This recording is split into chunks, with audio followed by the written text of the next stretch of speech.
సూర్యుడు క్షితిజ రేఖకు దిగువకు వెళ్ళిపోతున్నాడు. నీడలు పొడవుగా అవుతున్నాయి.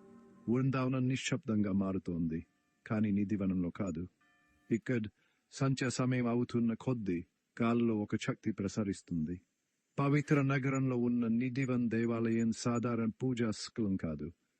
ఇది మపమాన వాతావరణంలో మునిగిపోయింది. చెప్పలేని కాలతో గాలి కూడా కంపిస్తుంది. పురాతన చెట్ల ఆకుల ద్వారా ఇతిహాసాలు గుసగుసలాడుతున్నాయి. ఇది రహస్యాల నిలయం, దివ్య ప్రేమకు నిలయం, మరియు వివరించలేని వాటికి నిలయం. సూర్యుని చివరి కిరణాలు మస్కబారుతున్నప్పుడు ఒక భయంకరమైన నిశ్శబ్దం అలుముకుంటుంది. పక్షులు కిలకిల రావడం మానేస్తాయి. జంతువులు వెనక్కి తగ్గుతాయి. గాలి కూడా ఆపిరి బిగపట్టింటిల్లు అనిపిస్తుంది. నీతివనం, వారు అంటున్నారు, మానవ కట్టకు నిషిద్ధమైన దృశ్యాన్ని చూడబోతోంది. శతాబ్దాలుగా భక్తులను మరియు సందేహాస్పదులను ఆకర్షించిన మరియు ఆశ్చర్యపరిచిన ఒక దృశ్యం. నీతివనం యొక్క మర్మంలో గుండె వద్ద కృష్ణుడి ఇతిహాసం ఉంది. ప్రతి రాత్రి చంద్రుడు తన వెండి కాంతిని ప్రసరింపజేస్తున్నప్పుడు కృష్ణుడి పవిత్ర తోటకు తిరిగి వస్తారని నమ్ముతారు. ఇక్కడ పురాతన వృక్షాల మధ్య అతను రాసలీలను తిరిగి ప్రదర్శిస్తాడు. ఇది ప్రేమ యొక్క దివ్య నృత్యం. ఇక్కడ శాశ్వతమైన ఆకర్షణీయుడైన కృష్ణుడు రాధ్ మరియు ఆమె గోపిక స్నేహితులతో నృత్యం చేస్తాడు. ఇతిహాసం సంపూర్ణమైంది. ఏ మానవ కన్ను ఈ దివ్య నృత్యాన్ని చూడలేదు. రాసలీలను చూడటానికి గర్యం చేసేవారు తీవ్రమైన పరిణామాలను ఎదుర్కొంటారు. వారు తమ దృష్టిని, తమ స్పృహను, వారి ప్రాణాలను కూడా కోల్పోతారని చెబుతారు. రాత్రి అయినప్పుడు దేవాలయం తలుపులు మూసివేయబడతాయి. తారం చెవిని సురక్షితమైన పెట్టెలో ఉంచుతారు. ఎవరు పూజారులు కూడా దేవాలయ ప్రాంగణంలో ఉండటానికి ధైర్యం చేయరు. నిధివనం దైవానికి మాత్రమే అందుబాటులో ఉండే ప్రాంతంగా మారుతుంది.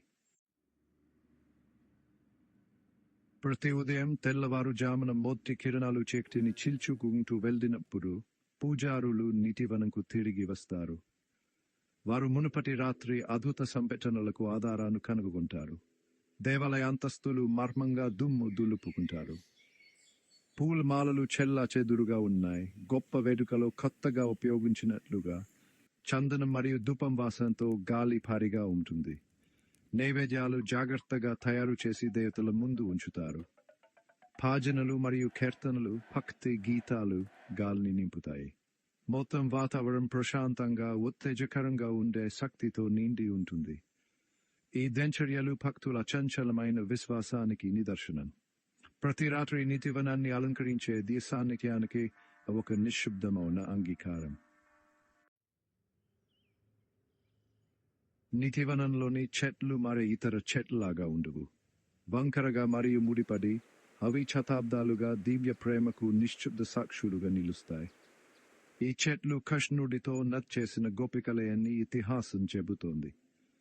అతని ప్రేమతో రూపాంతరం చెంది అవి ఈ రోజు వరకు లయబద్ధంగా ఆగుతున్నాయి.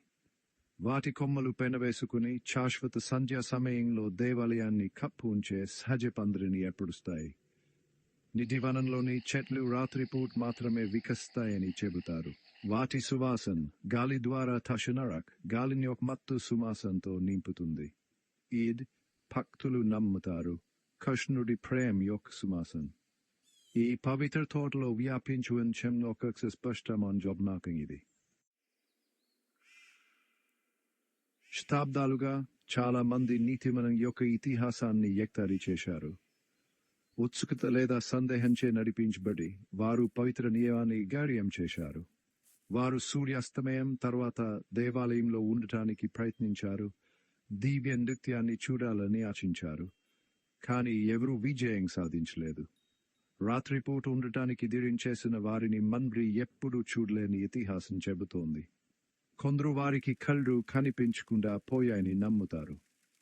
ఇతరులు స్ప్రింగ్ను కోల్పోయారని, మానవ అవగాహనకు మించిన ప్రపంచంలో